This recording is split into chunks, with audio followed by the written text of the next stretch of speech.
Que ahora sí. Bueno, entonces ya que es ahora sí, muy buenas noches con todos y con todas. Es un gusto que podamos iniciar el programa del día de hoy, Evangelio y Agenda Pública. El tema que nos convoca es discursos religiosos y partidos políticos.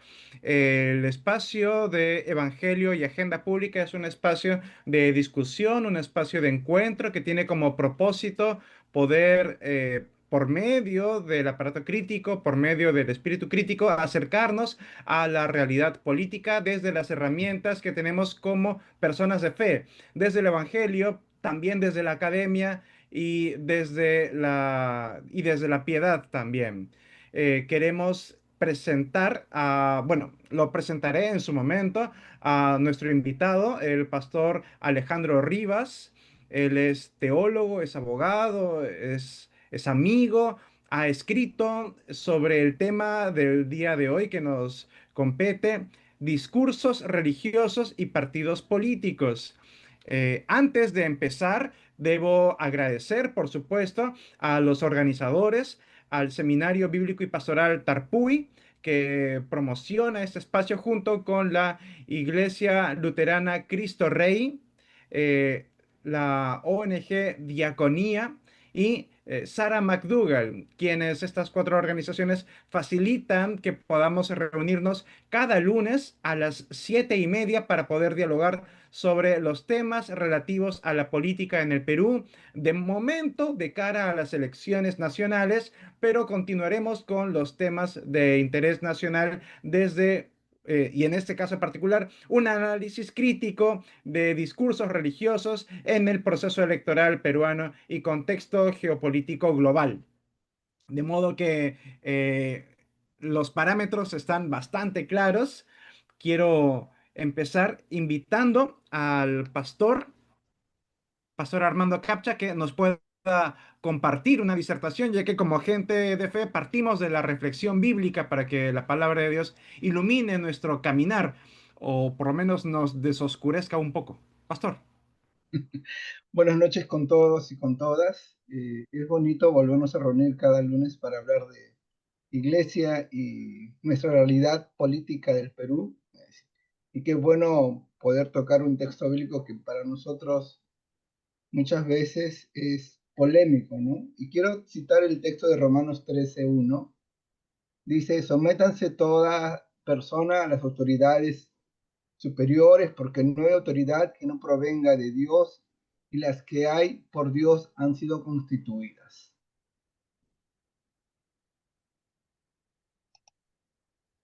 Para nosotros que venimos de una realidad latinoamericana,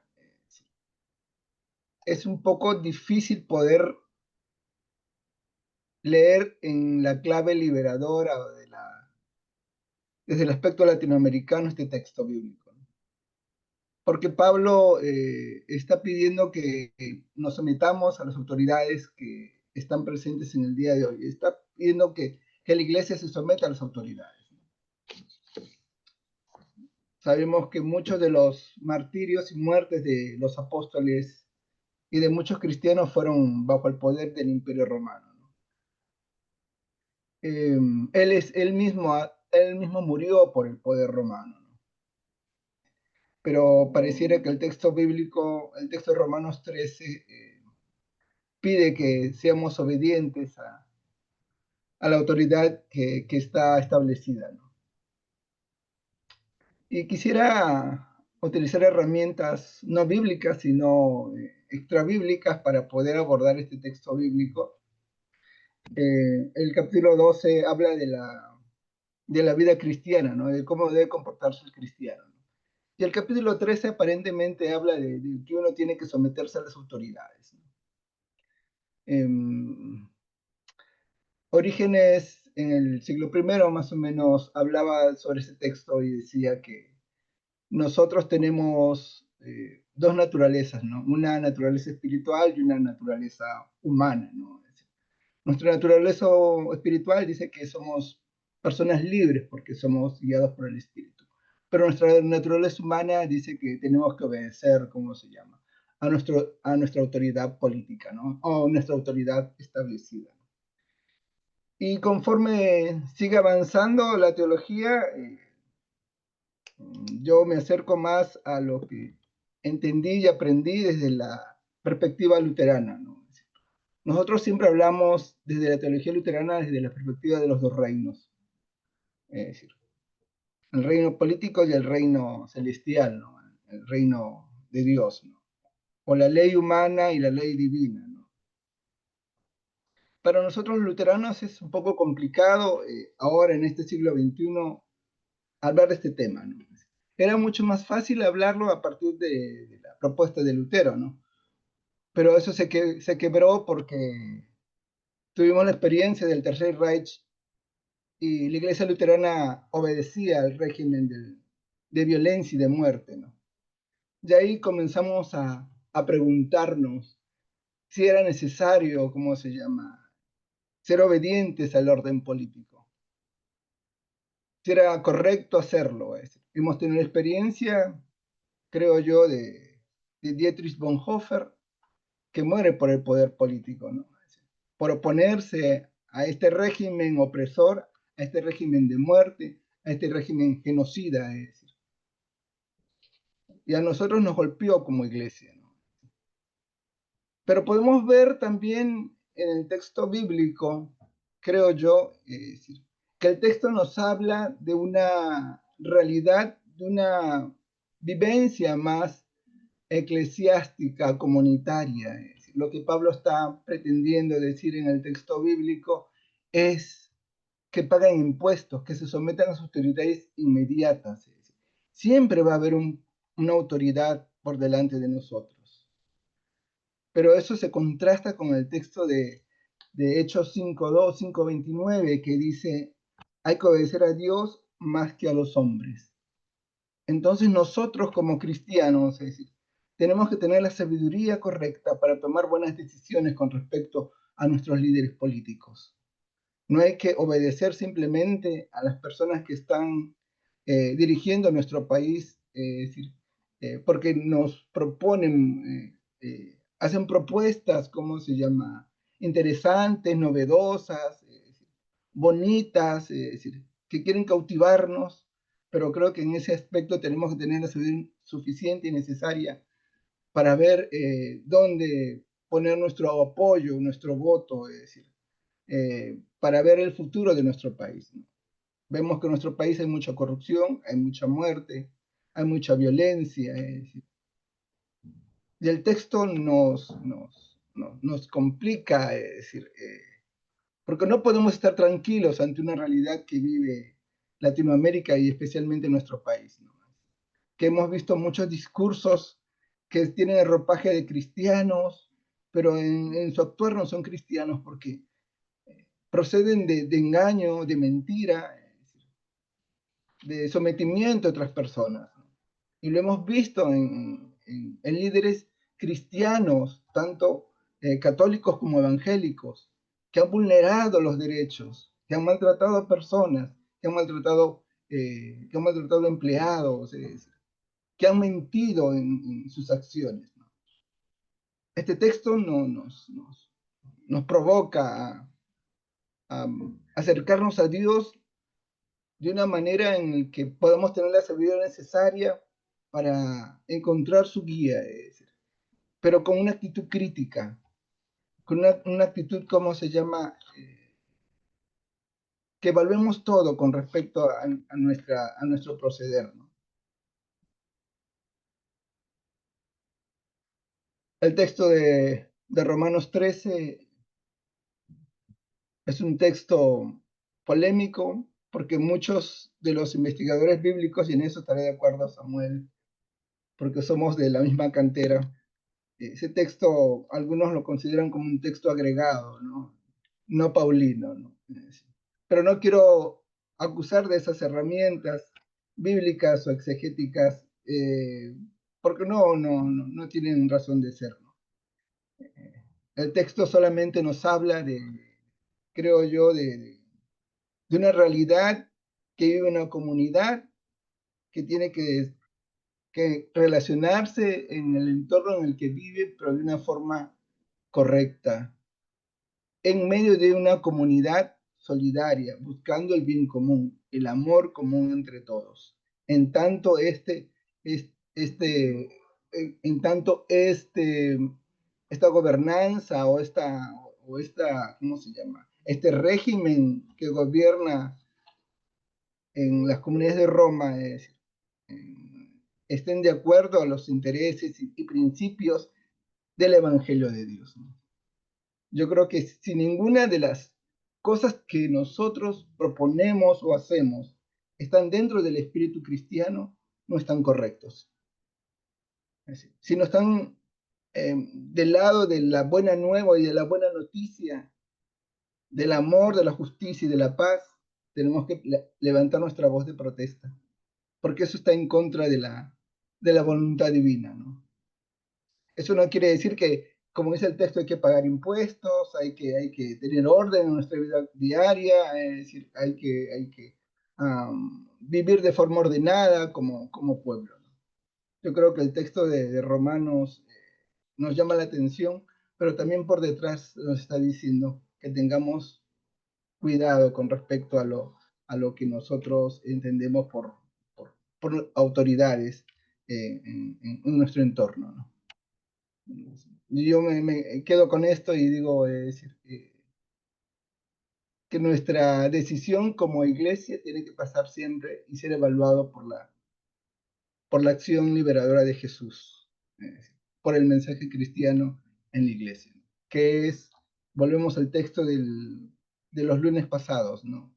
El texto de Lucas 6, en el que dice, ¿cómo se llama?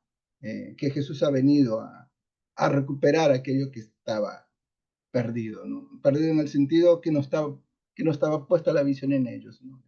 En aquellos, en los huérfanos, en los ancianos, en las mujeres, en los enfermos, por todos aquellos que merecen la atención de Dios prioritariamente, ¿no?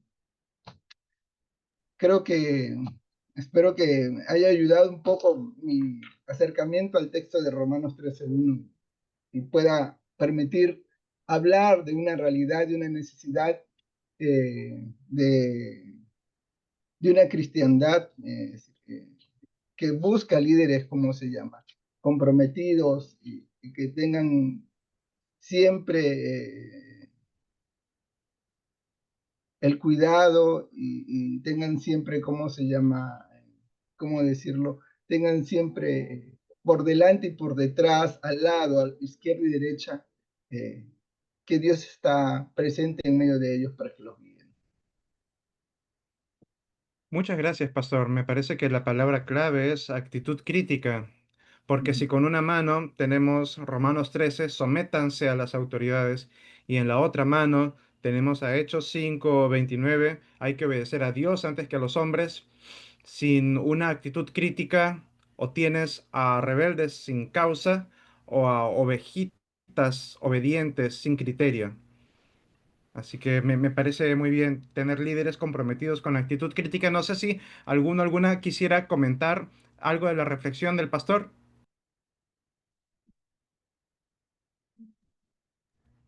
Si no es así, y extiendo la invitación a que por favor comenten, invitamos a la participación tanto en Facebook como en el grupo aquí, en el chat. Estaremos siempre leyendo todas las participaciones, todos los comentarios y preguntas.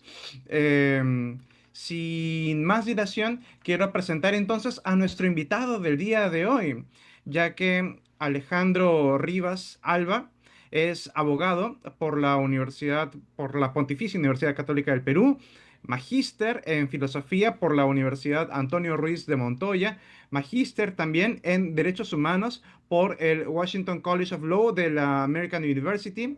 Él se encuentra finalizando una maestría en teología en la Duke University. Está aplicando al ministerio ordenado en la Iglesia Metodista Unida en los Estados Unidos. Él ha sido abogado en derechos humanos por Paz y Esperanza entre el 2013 y el 2019, así como profesor de ética en la UPC. Actualmente dirige el proyecto Warmacuna Hope, una organización de derechos humanos al servicio de la niñez con discapacidad y sus familias. Alejandro además ha escrito un artículo en La Mula. Este artículo es sobre religión en elecciones. Sabemos identificar el límite, en donde él comenta un poco esta situación reciente que ocurrió con el partido de Rafael López Aliaga en relación al discurso religioso en la esfera política. Y ha pasado un poco de agua por debajo del molino. Yo estaba preguntando a algunos amigos evangélicos, oye, ¿tú qué piensas de la participación, de hablar abiertamente de religión en la arena política? Y me decían, ¿y cuál es el problema? De modo que yo quiero preguntarle a Alejandro primero, como abogado, que nos explique a qué se debe esta restricción, porque tú eres muy específico en el artículo, dices cuáles son las leyes y por qué no se debe hablar de eso. Y también, ya no como abogado, sino como pastor, también resolver un poco esta pregunta, ¿no? A nuestros hermanos creyentes, en principio evangélicos, pero creyentes en general. ¿Qué es lo que opinas tú? Ya respondido a la cuestión abogadil, ¿qué es lo que opinas tú en relación a al discurso religioso en la arena pública? Yo de antemano estoy agradecido por tu respuesta. Sé que tú eres muy paciente y metódico al atender este tipo de consultas. De modo que estamos atentos, Alejandro. Bienvenido. Muchas gracias, David. Es un placer compartir este espacio con amigos de mucho tiempo, pero también personas aliadas que se interesan por estos temas y realmente es importante, son importantes estos espacios de cara a un proceso que puede cambiar el rostro de nuestra política, ¿no? Porque es un momento decisivo, yo diría, en el que podemos con nuestro voto sancionar a los partidos que nos hacen daño y darle la bienvenida a quienes han hecho méritos para merecer el poder, ¿no? Así que quizá, David, empezar contestando tu pregunta, ¿no? A manera de disparador, ¿no?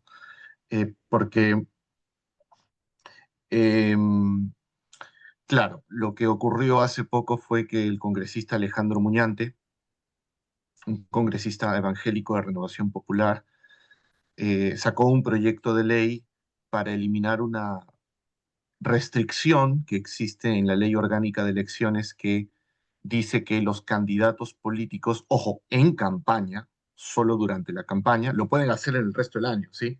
Lo pueden hacer gobernando, ¿sí? Pero en campaña no deberían hablar de temas religiosos, ¿no? La ley es muy antigua, la ley es de los años 90, la ley se originó así, ¿no? Eh, pero lo que es criticable de la postura de Muñante son dos cosas. Primero que, nuevamente, es este uso del miedo en la política, ¿no? Porque lo que Muñante dice es, esta ley es una persecución contra los cristianos porque no podemos hablar de nuestra fe en la arena pública, ¿no? Claro, pero esto no puede ser una persecución arbitraria. La idea de persecución se entiende como alguien que te ha vetado, ¿no? Que te está discriminando. Oye, pero la ley viene de los 90, era bastante antigua, ¿no? Entonces, no tiene mucho sentido este argumento, ¿no? Pero Muñante sí está colocando una idea interesante, que es la de permitir que las personas hablen con lenguaje religioso, hablen de Jesús, prediquen el Evangelio en campaña electoral, todo esto, ¿no? Y digo por qué es interesante, porque en otros países esto sí es posible. En España, en Estados Unidos, en otros países los candidatos hablan abiertamente de religión. Entonces, es muy interesante el planteamiento de Muñante. Sin embargo, el problema, y aquí entra la parte legal, ¿no? Es que en todo sistema, incluso en los más en los que existe una libertad de hablar de religión en campaña electoral, en todos los sistemas siempre hay límites, en todos los sistemas siempre hay restricciones, porque la libertad de expresión, obviamente, muchas veces puede ser mal utilizada, y el uso de la religión también. Entonces, es muy normal, por ejemplo, que en países en donde tú eh, puedes hablar de religión en campaña, pues haya restricciones como por ejemplo la de impedir discursos de odio, ¿no? Entonces, entre otros muchos, ¿no? Por ejemplo, que haya ciertos grupos a los cuales tú tienes que respetar en tu discurso, ¿no? Eh, que tú no digas cosas como, por ejemplo, hubo un pastor de cierta iglesia, por ejemplo, hace unos años, que dijo que el Estado debería matar a las personas homosexuales o perseguirlas penalmente, ¿no? Este tipo de cosas, ¿no? Un pastor por ahí en redes sociales, no fue en el Perú necesariamente, pero que sale y quema una bandera homosexual, por ejemplo, ¿no? A ese tipo de restricciones me refiero, ¿no? Porque el discurso religioso está mezclado con pasión, como cualquier discurso político, y ese es el defecto del proyecto de ley de Muñante. Simplemente levanta la restricción de la ley orgánica de elecciones diciendo no van a haber temas religiosos y no coloca ningún candado, ¿no? Y cuando uno revisa la legislación comparada, es decir, cómo regulan estos temas otros países, tú ves restricciones muy específicas, porque tiene que haber mucho cuidado. Entonces, yo diría que ese es el problema, ¿no? Yo diría que ese es el problema, ¿no? Y aquí me gustaría reenganchar un poco con la reflexión inicial que nos hizo el pastor Armando, porque la discusión sobre la religión en el espacio público tiene que ver con cuál es el límite, justamente, ¿no? O sea, por un lado, la Biblia dice, como el pastor Armando lo señaló, hay que obedecer a Dios antes que a los hombres, ¿no? Es decir, los cristianos también somos un pueblo crítico, digamos que cuando el Estado actúa mal, pues tiene que salir a criticar, a cuestionar. Pero también hay leyes, hay cosas que son buenas en las que, digamos, el cristiano no se debe meter, ¿no? Entonces, es como que el pastor Armando lo ha planteado excelentemente, ¿no? Es un Romanos 13 contra un Hechos 5, ¿no? Eh, eh, porque esto exige discernimiento. ¿Dónde está el límite? ¿Hacia dónde lleva la religión? ¿No? Eh, y esto es lo que tenemos que discutir en vez de dar por sentado que eh, la religión debe fluir de cualquier manera en el espacio público, ¿no? Lo que quisiera hacer en este momento es hablar de dos aspectos del tema, dos aspectos que tienen que ver con la religión en el espacio público. Quizá tres, pero sé que no me va a alcanzar el tiempo porque quiero pasar a los comentarios y a las preguntas y al diálogo, pero quisiera mencionar esencialmente dos. El primero de ellos es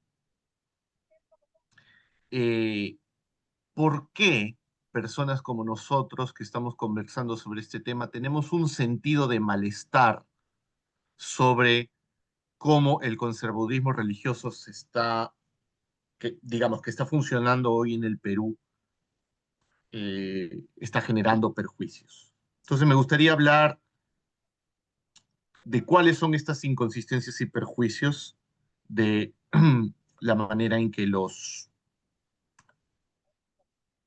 religiosos políticos están llevando la cosa, ¿no?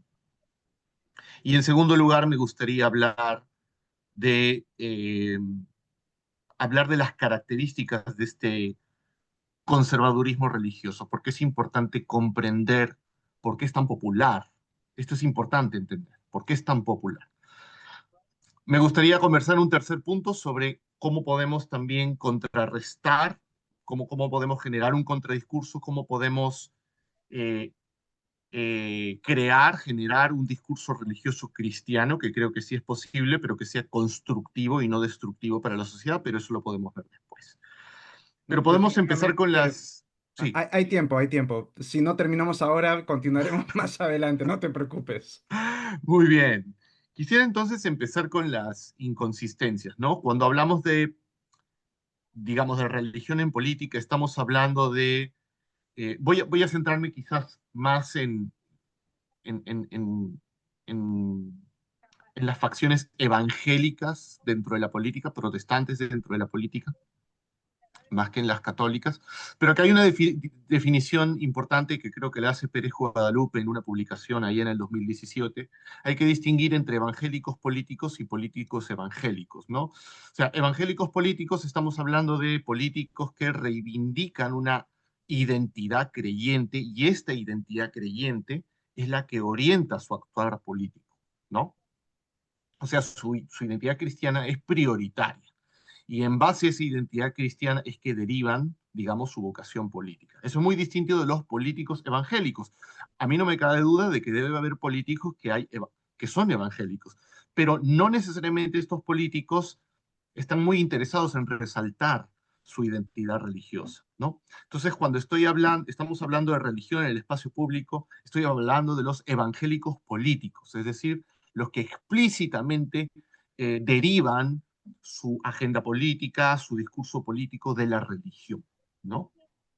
Y yo creo que lo que nos genera este sentido de malestar de los evangélicos políticos o del conservadurismo religioso en política, en primer lugar, son varios puntos, pero creo que en primer lugar está la complicidad, ¿no? Complicidad. La mayoría de estos políticos están dentro del Partido de Renovación Popular y, digamos, hasta allí no habría ningún problema si es que este partido no estaría avalando una serie de acciones desde su poder como en el legislativo, como antidemocráticas, como contrarias a los derechos, contrarias a la democracia, ¿no? Estoy hablando, por ejemplo, de que dentro, digamos, dentro de esta bancada de 13 congresistas, que es Renovación Popular, que es un partido que reivindica un cristianismo expreso, pro vida, ¿no? Pro valores, eh, este partido, digamos, ha votado por la permanencia de Dino Boluarte en el poder, ¿no? Contraviniendo, por cierto, la Constitución que dice que había que respetar un periodo de transición para convocar elecciones, ¿no? Estamos hablando de inhabilitar fiscales de la Nación, ¿no? Inhabilitar miembros de la Junta Nacional de Justicia. Estamos hablando de cambios en el sistema electoral para autofavorecerse, ¿no? Estamos hablando de retornar a la inmunidad parlamentaria, estamos hablando de aprobar la bicameralidad cuando el pueblo a través de un referéndum había dicho que no, y lo cual ha implicado recortes de presupuesto que han negado dinero destinado a programas sociales para cuidar a vulnerables, dicho sea de paso, ¿no? Estamos hablando de aprobación de leyes que favorecen el crimen organizado, ¿no? Porque modifican procesos de los procesos penales, modifican procesos dentro del juicio penal, que impiden una investigación más profunda de las organizaciones criminales. Estamos hablando de leyes de amnistía contra militares y policías que violaron derechos humanos. Estamos hablando de aplazamiento de medidas contra la minería ilegal, posicionamiento en contra de la sociedad civil, más control de ONGs, que dicho sea de paso, las ONGs son las únicas instituciones que aparte del Estado se dedican a defender derechos y a combatir la pobreza, ¿no? Ahora, en todas estas votaciones han estado congresistas evangélicos de por medio. O sea, los evangélicos políticos han estado de por medio. Entonces, la complicidad con partidos que abusan del poder. Pero no solamente es eso, sino también es una suerte de reduccionismo, porque digamos, se esperaría que un cristiano que cree en el amor, sobre todo en el amor hacia las personas vulnerables, se debería dedicar a legislar muchas cosas, pero lo que tenemos es una suerte de reduccionismo, es decir, hay temas preferidos en la agenda religiosa, como lo son el aborto, la homosexualidad y el enfoque de género, al que llaman ideología, ¿no?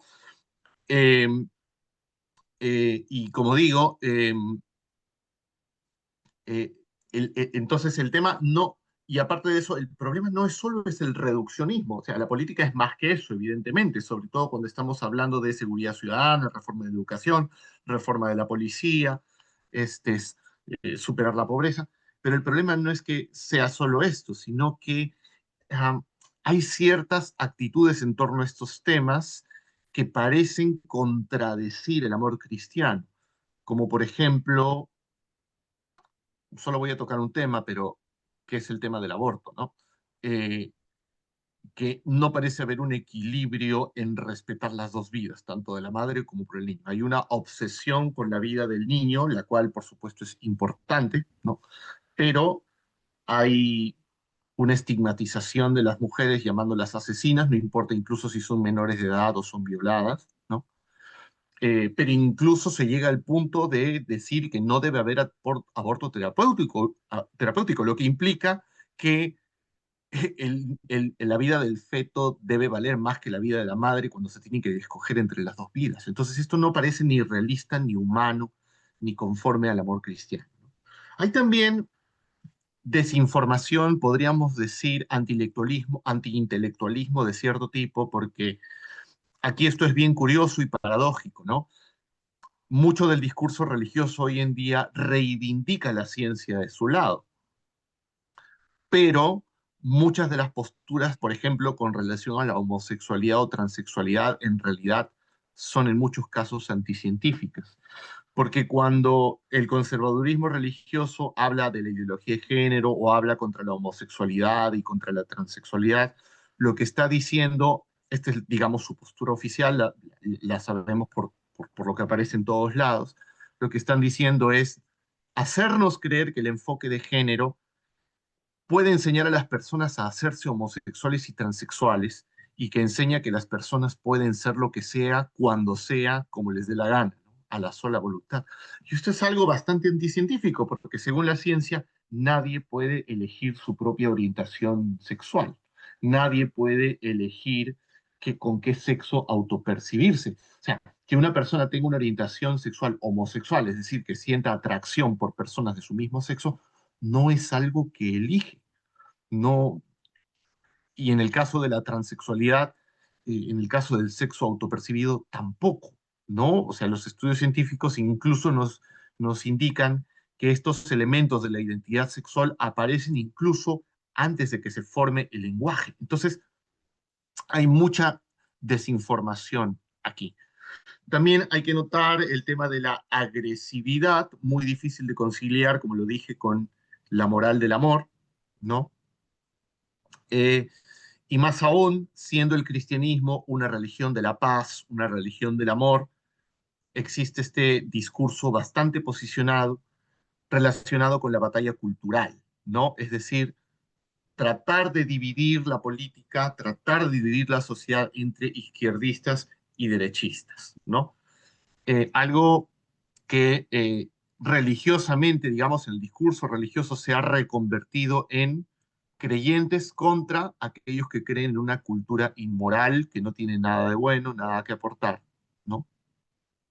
Pero más allá de la polarización que este discurso de batalla cultural genera, lo más peligroso, por eso el sentido de malestar, lo más peligroso es que esta dicotomía puede ocultar una, puede ocultar la verdadera dicotomía, que es entre quienes abusan del poder y los que no, que es entre los ricos y los pobres, entre los poderosos y los vulnerables. Porque mientras el pueblo peruano se divide pensando en izquierdistas y derechistas, mientras tanto los políticos ganan votos, ganan posicionamiento y hacen de las suyas corrompiendo el sistema, logrando impunidad, etcétera, etcétera, ¿no?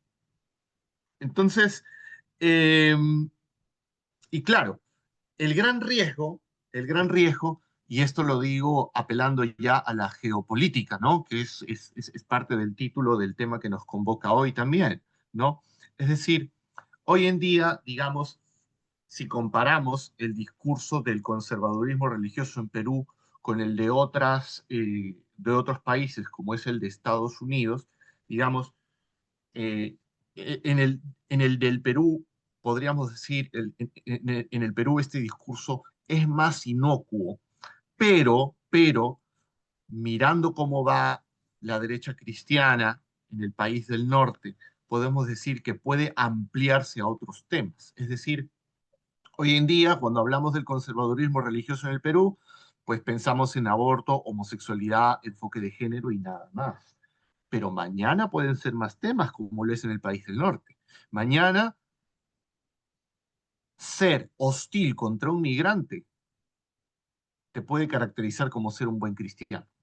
A pesar de que existen miles de versos bíblicos y miles de pasajes en la escritura que uno debe amar a su prójimo como uno mismo y tratar al extranjero como un nacional, digamos, hoy en día digamos, estar contra la migración o tratar con indignidad al migrante es una cuestión que se pretende respaldar con el cristianismo. ¿Por qué?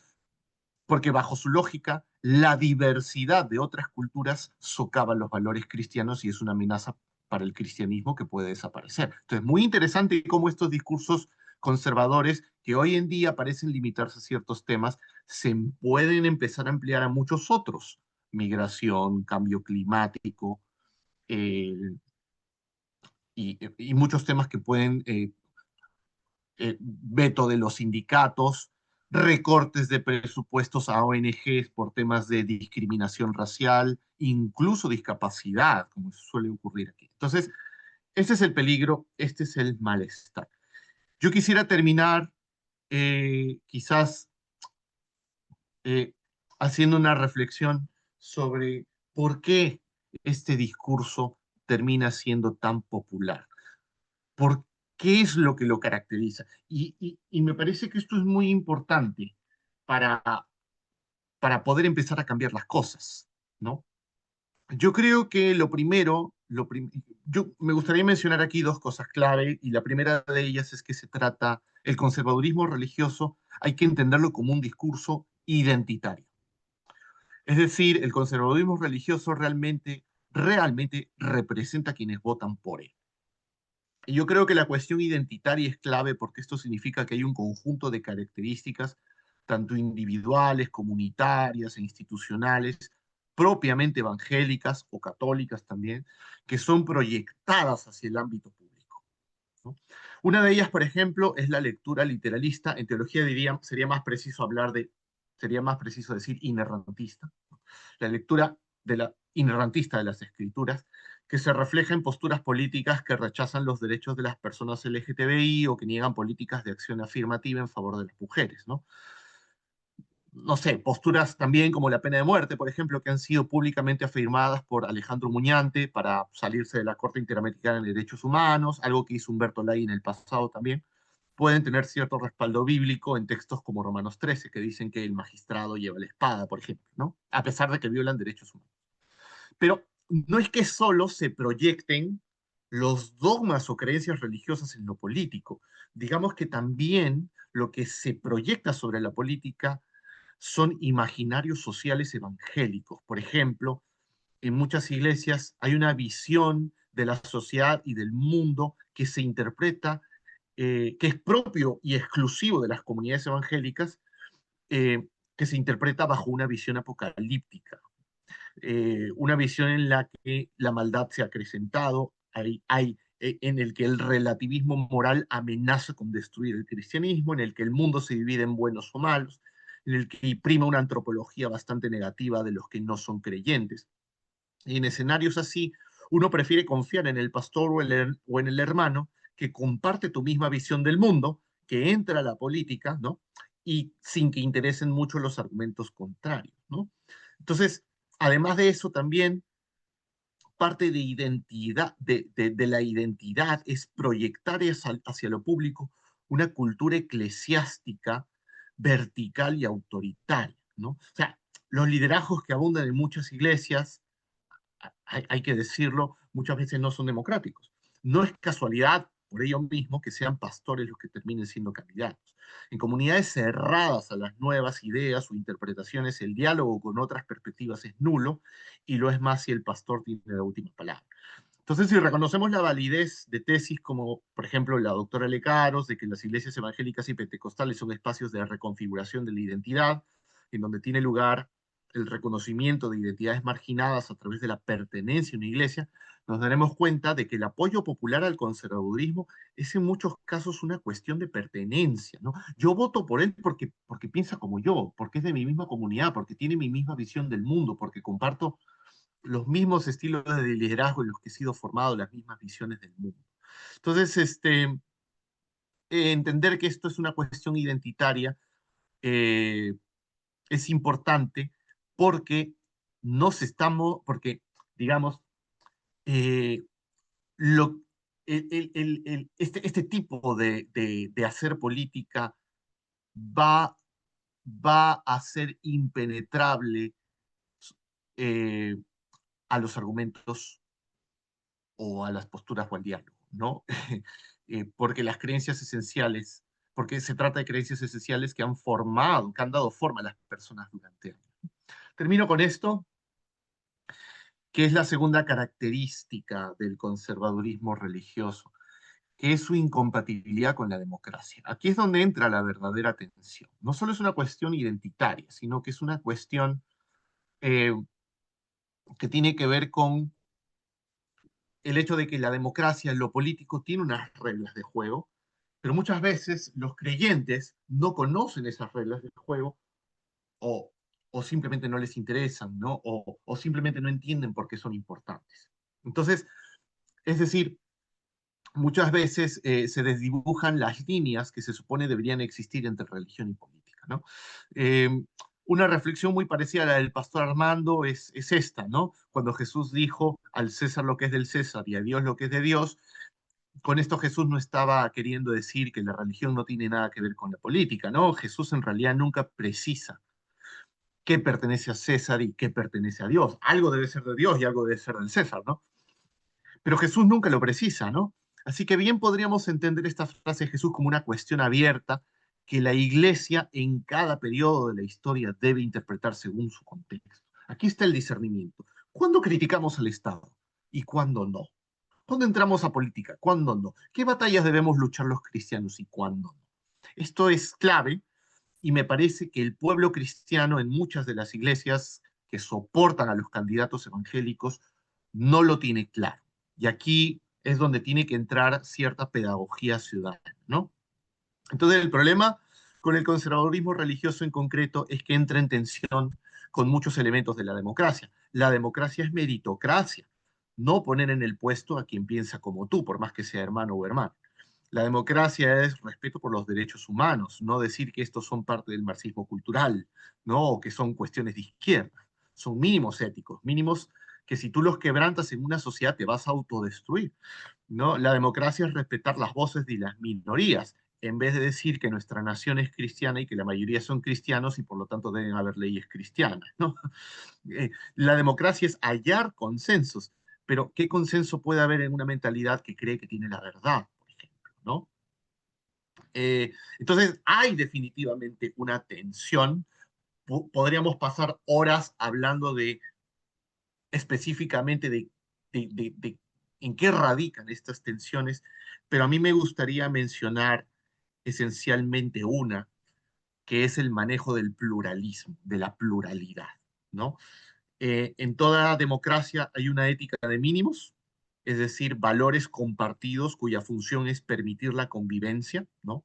Los derechos humanos, por ejemplo, ¿no? Decirle no a la corrupción, la separación y el equilibrio de poderes, ¿no? Tiene que haber separación de poderes, todas las cosas negadas por los partidos de turno que ahorita nos gobiernan, por cierto, ¿no?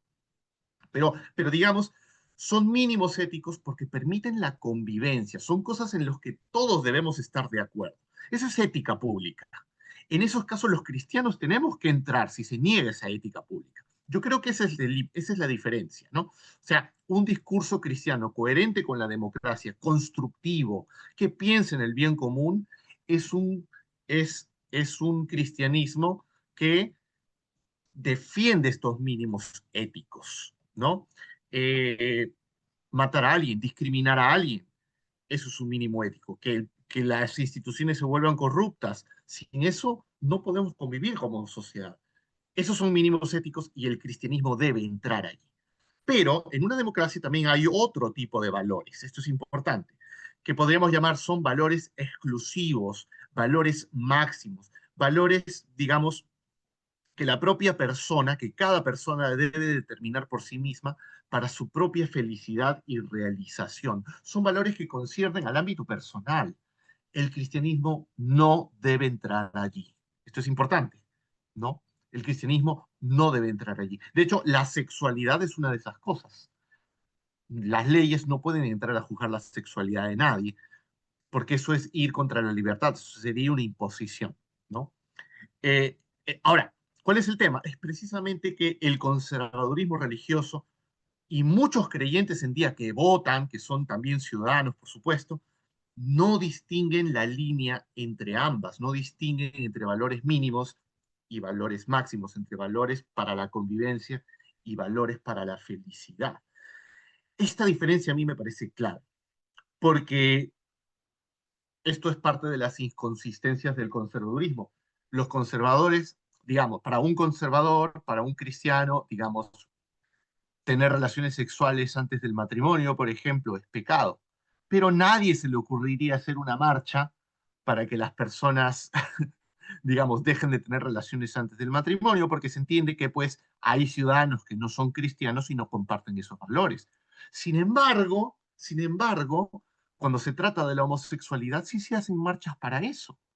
Y eso es invasivo, ¿no? Entonces, y a la larga, eso es una imposición. Entonces, esta línea entre valores mínimos y valores máximos, que es básica en una democracia, es una de las principales, digamos, eh, tensiones que encuentro entre el conservadurismo religioso con las actuales democracias.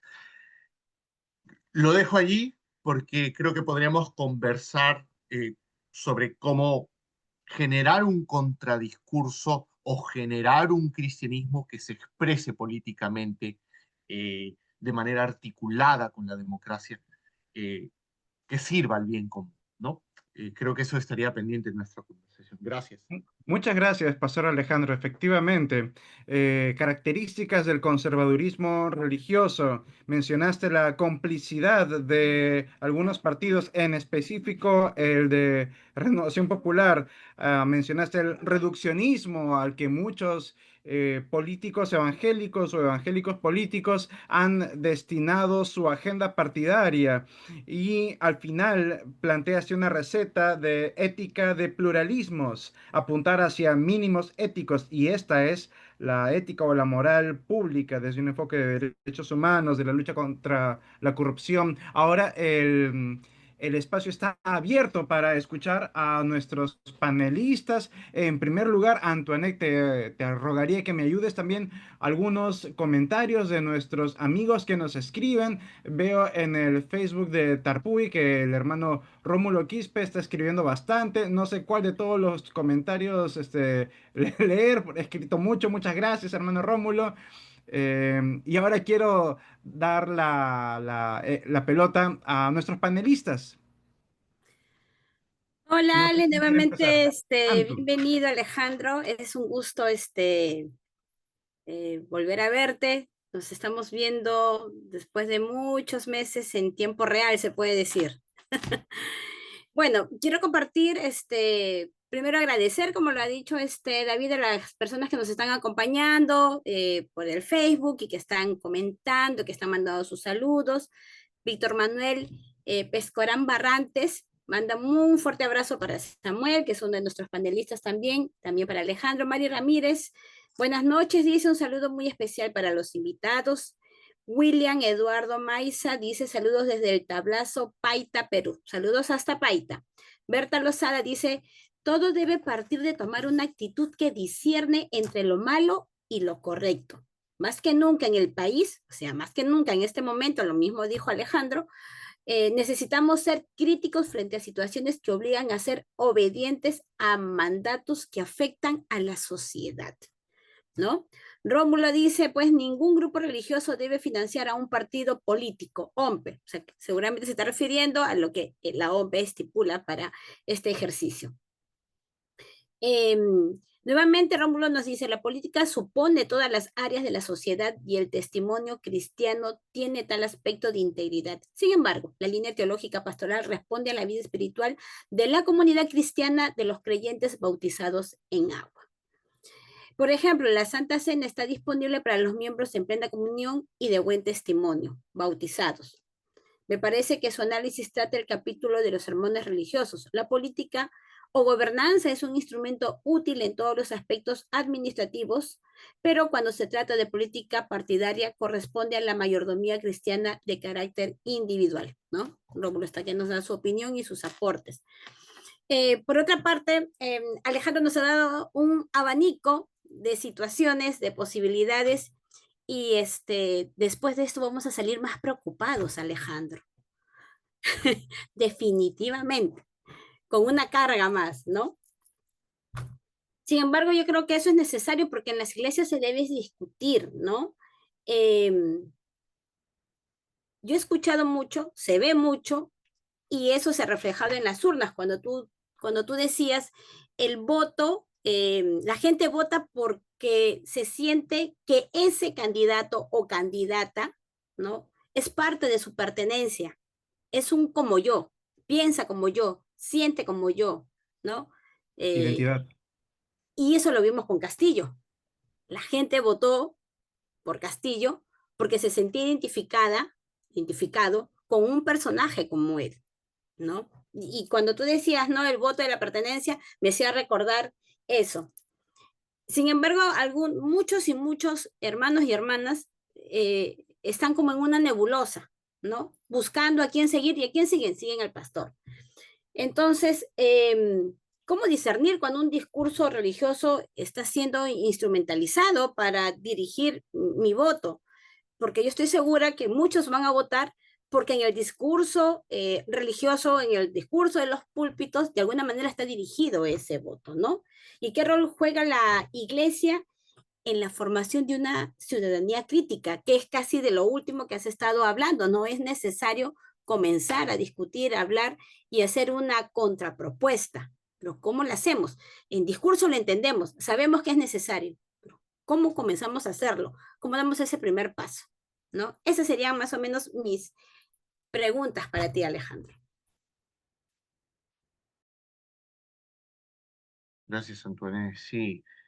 Em, Aquí estaba leyendo un comentario también bien interesante en el chat, pero em, a ver, hay mucho acá pan por rebanar, ¿no? Porque creo que aquí la cuestión está en entender cuándo el cristiano debe participar en política y con qué agenda, ¿no? Lo que he planteado en lo que les decía era en este criterio de discernimiento muy acorde con la democracia, que es el de luchar por los valores mínimos y abstenernos en los valores máximos, en los valores exclusivos, en los que la gente tiene, digamos, el propio derecho y libertad de elegir su propia moral. Ese es un límite importante que me parece que está completamente ausente en nuestros debates y discusiones cuando hablamos de política en general. Digamos, esa sería una respuesta al qué es del César y qué es de Dios, o como lo planteó el pastor Armando, cuándo a Dios, cuándo a los hombres, ¿no? Eh, y es curioso porque la participación de congresistas evangélicos, cuando uno ve los proyectos de ley que los congresistas evangélicos presentan, ahí te das cuenta que no disciernen eso. Por ejemplo, bueno, puedo poner muchos ejemplos absurdos, pero es que existen, ¿no? Como ese congresista en los 90, en la época de Fungori, que legisló para que las mujeres no usen minifalda, ¿no? Entonces, esa no es una ética de mínimos. Entonces, las mujeres, las personas pueden elegir cómo vestirse ¿no? Porque esa es la moral que les corresponde, ¿no? O cuando, en el Congreso pasado, creo, salen los evangélicos apoyados por Fuerza Popular y sacan 31 de octubre, Día Oficial de las Iglesias Evangélicas, ¿no? Ya, o sea, ni siquiera de las iglesias protestantes, ¿no? Es de las iglesias evangélicas, ¿no? O sea, sacaron una ley para celebrarse ellas mismas, ¿no? Ni siquiera de la religión, porque en una democracia nuevamente, es el bien común, buscamos valores mínimos, convivir, ¿no? Hay judíos, hay minorías religiosas, por supuesto, hay católicos, no. Entonces, no respeta, no ven esa línea, ¿no? Y así podríamos seguir con muchos proyectos de ley en donde no se discierne eso. Martin Luther King, los grandes héroes de la fe que cambiaron la política, hicieron bien a la sociedad, no solo a los cristianos dentro de la sociedad, sino a todos, digamos, discernieron ese límite. ¿Por qué luchaba Martin Luther King? Por eliminar la segregación racial. lo cual es un principio mínimo. Para que una sociedad sobreviva debe haber igualdad. ¿Quiénes eran los que hacían política con Martin Luther King? ¿Los académicos? Los que tenían vocación política eran las personas de sus iglesias. Ellos eran los que iban los boicots en los autobús, las personas que probablemente ni siquiera el sistema les había permitido educarse. Rosa Parks era una costurera, no tenía profesión, no tenía título profesional. Entonces, ¿y por qué se metió ahí Martin Luther King? Porque a él lo cuestionaron, ¿no? En la carta, desde la cárcel de Birmingham, los pastores blancos decían, oye, no te metas en política, ¿no? Bueno, es que ahí él distinguía este límite. Esto es un valor esencial, es la igualdad, ¿no? Entonces, a veces, con los valores mínimos en una democracia tienen que ver con la dignidad, los derechos humanos, como decía, la lucha contra la corrupción, las restricciones al poder. Estas cosas se pueden articular perfectamente con las escrituras, pero hay muchas otras cosas que no, y eso es lo que hay que distinguir. La pregunta que se ha hecho Antoine con relación a los criterios de voto, eso da, creo yo, para otro conversatorio. Es interesantísimo, es interesantísimo. Pero yo creo que los creyentes, esto es para debatirlo, ¿sí? Pero yo creo que los creyentes debemos establecer prioridades, ¿no? Eh, y creo que eh, justamente el primer criterio es que deben ser partidos, nuevamente en línea con lo anterior, respeten los mínimos éticos, los mínimos éticos. Un partido racista, un partido que discrimina, eh, es un partido por el que no se debe votar en lo absoluto. Y eso es lo que representa el republicanismo en Estados Unidos, cuando dice que no hay que permitir que la sangre de los latinos se mezcle con la nuestra, o cuando salen a decir en sus lobbies políticos que Puerto Rico es una isla llena de basura. O sea, eso es discriminación, eso es racismo, ¿no? Pero se tolera. Entonces, eso no se puede tolerar. Hay mínimos éticos que no podemos permitir porque si no, nuestra sociedad se va a degradar. Dentro de esos mínimos, por supuesto, está la corrupción. No hay- la ideología viene después. Estamos con los criterios equivocados, ¿no? Que sea de izquierda, de derecha, eso viene después. Es subsidiario, es un criterio subsidiario. Lo principal son los mínimos éticos. Oye, los partidos más populares hoy en día en las encuestas, que son Fuerza Popular, Renovación Popular, el partido de Carlos Álvarez y Acuña, son los partidos con más sentenciados por corrupción hay. Son los partidos que tienen más mineros más asociados a minería ilegal. Son los partidos que tienen más juicios por alimentos, ¿no? Más candidatos con juicios por alimentos, ¿no? Entonces, ¿qué pasa con nuestros criterios de voto? Tenemos que ser, creo yo, al menos, yo diría, esto es para ciudadanos en general, pero si somos coherentes con una fe que quiere sanar a nuestro pueblo, ¿no? Creo que nuestro principal criterio es no votar por partidos corruptos, sino votar por los partidos limpios, ¿no? La cuestión ideológica viene después, ¿no? Eh, Creo que ese es el criterio más importante y solamente para terminar, con relación a cómo se deben comportar los líderes religiosos en época de elecciones. Esto es importante, ¿no? Eh, Aquí creo que hay que evitar caer en dos extremos. Uno es creer que el cristianismo no tiene nada que ver con la política. Creo que esa era una postura que muchos de nosotros teníamos quizás en los 80, cuando el cristianismo era una minoría religiosa. Ni siquiera los conservadores hoy lo creen, ¿no? Ellos están muy activos en política, ¿no? Eh, pero si uno revisa la Biblia, todo es político, ¿no? Desde el Génesis hasta el Apocalipsis, uno va a ver que Dios interviene para liberar a la gente de la opresión, y la opresión es esencialmente política, que es Faraón, que es Nerón, y podríamos seguir así con el rey Asuero, con la deportación, o sea, la Biblia es súper política. Ahora, pero ese es un extremo, creer que la religión no tiene nada que ver con la política, pero el otro extremo es creer que, nuevamente lo que decía, sin discernir los límites, sin discernir los mínimos, creemos que tenemos que reflejar el cristianismo en nuestras leyes, incluso sobre los máximos éticos, sobre los éticos referidos a la felicidad o que tienen que ver con la libertad de la gente, porque ahí podemos estar imponiendo una visión religiosa cristiana del mundo a otros, cosa importante, y eso está mal porque no nos gustaría que lo hagan nosotros, ¿no? O a nadie nos gustaría que un musulmán nos legisle con el Corán, o que un empresario nos legisle con lógica de empresarial, o que un general nos legisle con lógica del ejército, ¿no? Ahí entra el tema. Entonces, una- la enseñanza, creo yo, que debemos tener en nuestras iglesias, podemos discutirlo, es entender que sí, debe haber una intervención de los cristianos en política, sobre todo yo diría, y esto es lo que debe alentar un pastor, sobre todo con estos mínimos éticos, pero en particular con lo que afecta a los vulnerables. Ese es el corazón del Evangelio, ese es el corazón del reino de Dios, es el amor, amar a Dios con todo nuestro ser y a nuestro prójimo como a nosotros mismos. Entonces nuestra prioridad, la agenda política de los cristianos debería estar en proteger a los vulnerables. Eso hace que el conservadurismo religioso sea tan contradictorio, porque está haciendo política, está generando su agenda política contra personas vulnerables, como lo son las mujeres y como son las personas LGTBI. Ese es el gran problema, ¿no? El rol de un pastor en una iglesia, si hay que ser más concreto y práctico, creo yo, no debe de ser nunca decir por quién votar, nunca.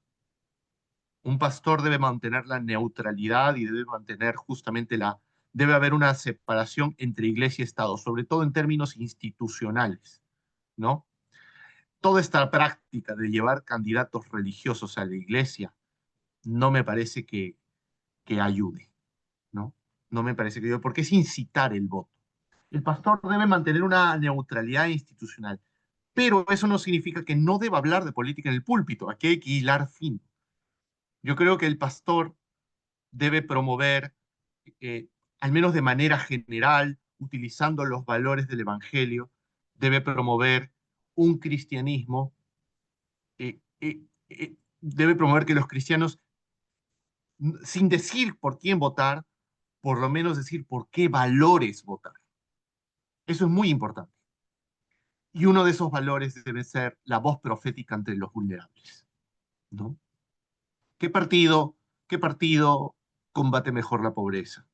¿Qué partido? No tengo que decir qué partido, pero sí puedo decir, no hay que votar por los partidos que corrompen el sistema, que se olvidan de los vulnerables, que estigmatizan a las personas. Creo que eso es algo que sí se puede decir. Entonces, el cristianismo toma partido, Jesús toma partido, pero hay que ser lo suficientemente prudentes, cautos, neutrales, como también no ejercer algún tipo de coerción sobre la feligresía. Muchas gracias, Alejandro. Realmente estoy seguro que Samuel, Armando, Antonio se han quedado con, ¿cómo se llama? La pluma en el tintero, con ideas en el tintero. Pero yo quiero invitar a tener palabras finales, si hubiera alguna conclusión, aunque no lo creo, porque precisamente el kit del asunto está en las propuestas críticas, en problematizar, en hacer las preguntas adecuadas. Pero sí, en vista de que estamos un poco acercándonos al final, quiero invitar a tener palabras finales. David, buenas noches. Juan Martín. Sí, Alejandro, buenas noches. Felicito tu ponencia, muy motivadora, muy aclaradora, ¿no? De ciertas preguntas que nos venimos haciendo sobre la situación de la iglesia. Eh, Tú has planteado una realidad que se vive desde la espiritualidad, desde la iglesia. Pero yo, no sé, percibo que detrás de todo eso hay también un sistema que mueve todo o que da lugar a todo eso, que genera todo eso, ¿no? Porque, bueno, todos somos conscientes que la década del 60, el 70, el 80, el misionerismo norteamericano comenzó a generar ese tipo de pensamientos en América Latina para hacer frente a la avanzada del comunismo, ¿no? Y todos esos discursos que se han venido trabajando durante décadas en el país y que ahora pues per- perviven, persisten, ¿no? Y que de alguna manera siguen generando líneas de pensamiento dentro de la iglesia que tienen que ver más con la manipulación que con la realidad, ¿no? Entonces, ¿cómo podríamos nosotros, desde la iglesia, desde la fe, generar procesos de descolonización, ¿no? En las congregaciones, ¿no? Que nos puedan liberar de ataduras como esas, ¿no? Que la iglesia arrastra y que todavía seguramente lo seguirá arrastrando por las siguientes elecciones, ¿no? Esa es la pregunta que yo me hago, ¿no? Porque, o sea, nosotros analizamos una realidad, pero detrás de esa realidad hay otra realidad que la mueve, que la impulsa, que la maneja, ¿no? Que la impone. ¿Cómo hacer frente a esa otra realidad, Alejandro? Es la pregunta que yo me haría, ¿no? Muchas gracias, Juan Martín. Y antes de dar pase a Alejandro, me parece que Samuel quería ejercer la palabra. Sí, sí, solo algunas cosas que me parecen relevantes a partir de lo que has comentado, Alejandro. Y bueno, las preguntas que nos ha planteado, yo quiero también replantearlas desde el otro lado, porque tú nos decías que hay que definir qué está mal, pero la pregunta que a mí me surge a partir de ahí es, ¿quién define lo que está mal? Eso. Y también la obediencia, y hablabas de discutir y discernir, ¿quién asume desde qué vereda se discute y desde qué vereda se discierne? Y en ese sentido hablar de religión. Ah, algunas cosas que también me generan las preguntas, otra pregunta que planteaste, el por qué es tan popular estos discursos conservadores. Y nos planteabas hablar desde la dicotomía de lo poderoso y lo excluido. Eh, y estos discursos se, no es que también se generan porque hay una transnacionalización de creencias en donde se afirman, porque varias de las cosas que tú has mencionado, como por ejemplo el tema del discurso identitario, es parte de la transnacionalización de las creencias. Y eso me lleva a pensar que en esta transnacionalización lo que tenemos es que hay una interconexión de valores, de cosmovisiones, de intereses que se entrecruzan. No es que estos discursos ultraconservadores desde el púlpito o desde evangélicos políticos aparecen de la nada, sino que más bien surgen desde la misma masa de gente. ¿Por qué? Es fácil hablar con evangélicos. Tú nos hablabas de democracia, pero lo evangélico conservador no cree en la democracia, cree en la teocracia, y así se sostienen históricamente. Entonces, eh, tú hablabas de la obediencia, que es la pregunta que planteaste, y que hay que ser críticos, pero ellos no creen en el asunto de ser crítico, ellos creen en la obediencia y muchas veces la obediencia ciega y hasta irracional, ¿no es cierto? Estoy haciendo esta comparación de valores que tú nos has ido planteando, un poco haciendo el esfuerzo de sistematizar varias cosas que nos has dicho. Por ejemplo, el valor de la familia nuclear, que para estos grupos ultraconservadores es importantísimo, pero desde la otra vereda está el hablar de modelos de familia. Entonces, los discursos conservadores, políticos y religiosos tienen su punto de interconexión que hace que se sostenga uno al otro, me parece. Entonces, desde ahí. Y otro asunto es la lectura contextual de la Biblia que surge en estos espacios eh, formados que se orientan más hacia eh, una eh, relación más académica con la lectura del texto bíblico, perdón, frente a una lectura desde el credo, donde el énfasis está en la subordinación.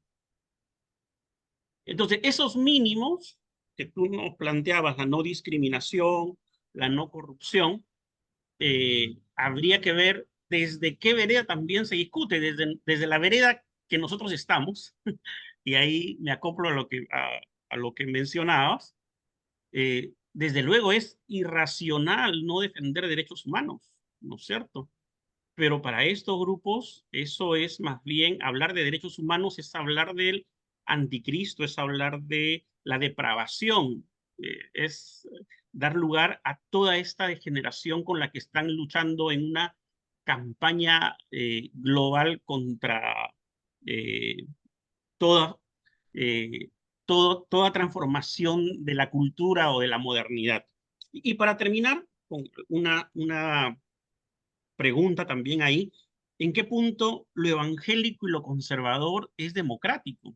Entonces, ¿en algún punto son democráticos? Yo decía en algún momento, si a los evangélicos le dieran la potestad para administrar justicia, tendríamos a la Santa Inquisición evangélica. Ahí habría que mirar. Bueno, más cosas anotadas, pero solo eso, ¿no? Gracias, Samuel, y gracias, Juan Martín. Yo, claro, Juan Martín sugirió algo, que era, lo soltó a manera de pregunta, ¿no? Que es cómo cambiar estas comunidades. La verdad es que tal vez eso es imposible. Sobre todo tomando en cuenta el panorama que nos has planteado, Samuel, porque es una institucionalidad bastante fuerte, bastante cerrada, la que sirve de base para la política conservadora que hay en día. Pero tampoco es que haya que perder toda esperanza, porque, y esta creo yo que es la debilidad a la larga eh, de esta forma de hacer política, que es que la gente se cansa. La gente se cansa. Por eso es que empecé mi exposición con las inconsistencias.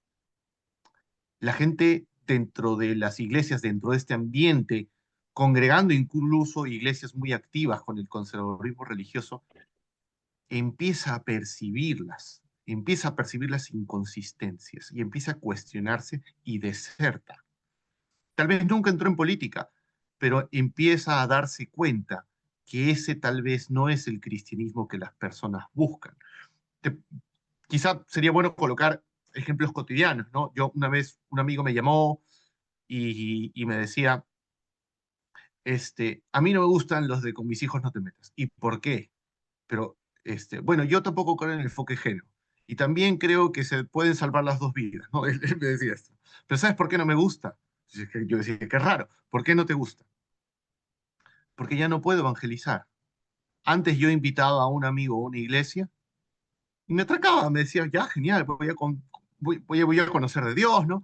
Pero ahora ya mi iglesia se ha hecho conocida porque se mete en política, porque predica esto de las mujeres, predica esto de los homosexuales. Entonces, co- para él su preocupación era la evangelización, ¿no? Como un buen evangélico que busca compartir su fe, le decía, ¿cómo yo puedo compartir el evangelio, decir que Dios ama a la gente, si es muy agresivo el discurso?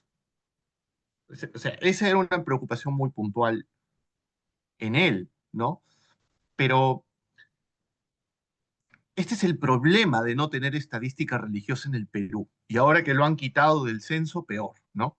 Pero esto es lo, pero, pero podemos tener intuiciones eh, de que, con relación a que existe un amplio sector de ex cristianos conservadores que al percibir estas contradicciones se han cansado. Yo creo que la salida no está, por tanto, en cambiar los discursos conservadores que ya existen, sino empezar a organizar un frente eh, paralelo en el que los creyentes que creen que la política es para el servicio de los vulnerables, que creen que el cristianismo es una voz profética, que creen que el cristianismo debe respetar la autonomía y la libertad de las personas, incluso de no hacerse cristianas, que respetan su sexualidad, su vida íntima, un cristianismo compasivo, solidario, ¿no? Eh, Eso es lo que nos hace falta. Hay personas ahí que están dispuestas, anhelan ver un cristianismo así también en política, y yo creo que ahí está la esperanza. Solo termino con un ejemplo. Esto es muy interesante cuando uno ve a los candidatos evangélicos que están postulando hoy en el Congreso. Es bien interesante esto. Tú tienes ahorita 24 candidatos evangélicos en Renovación Popular, todos con este discurso conservador que ya hemos mencionado, ¿no? A veces fundamentalista, ¿no? Bueno, valdría la pena hablar de la diferencia, pero bueno. Pero, por ejemplo, hay un candidato en Unidad Nacional que se llama Anthony Lastra, que es un pastor, que curiosamente, a pesar de que comparte muchas posturas conservadoras, critica a morir a Renovación Popular. Esto es muy interesante. Y critica a los candidatos evangélicos de la Renovación Popular diciendo que han abandonado las necesidades del pueblo.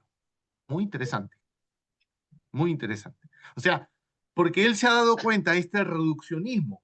O sea, es la crítica del conservadurismo, es conservadurismo 2 contra conservadurismo 1. Siendo una persona conservadora, sin distinguir estos límites de los que hemos hablado, esta persona dice, ¿cómo tú, siendo evangélico, vas a estar con la minería ilegal, con las leyes pro crimen, con los corruptos? Has hecho bloque con los corruptos. Eso no es ser cristiano. Si tú le preguntas a esta persona, a los homosexuales, esta persona, o de las personas trans o del enfoque de género, te va a decir que es ideología, te va a decir lo mismo. No es un discurso progresista.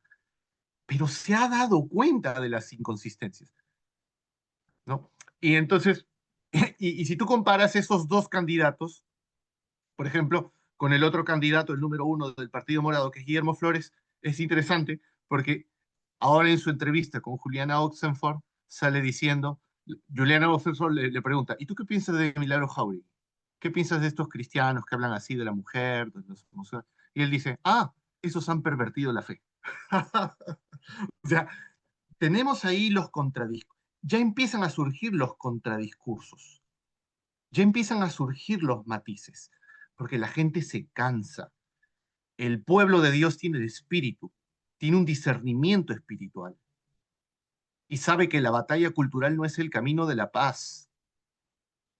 Sabe que una agenda religiosa que todo el tiempo está estigmatizando mujeres y personas homosexuales es incompatible con el amor.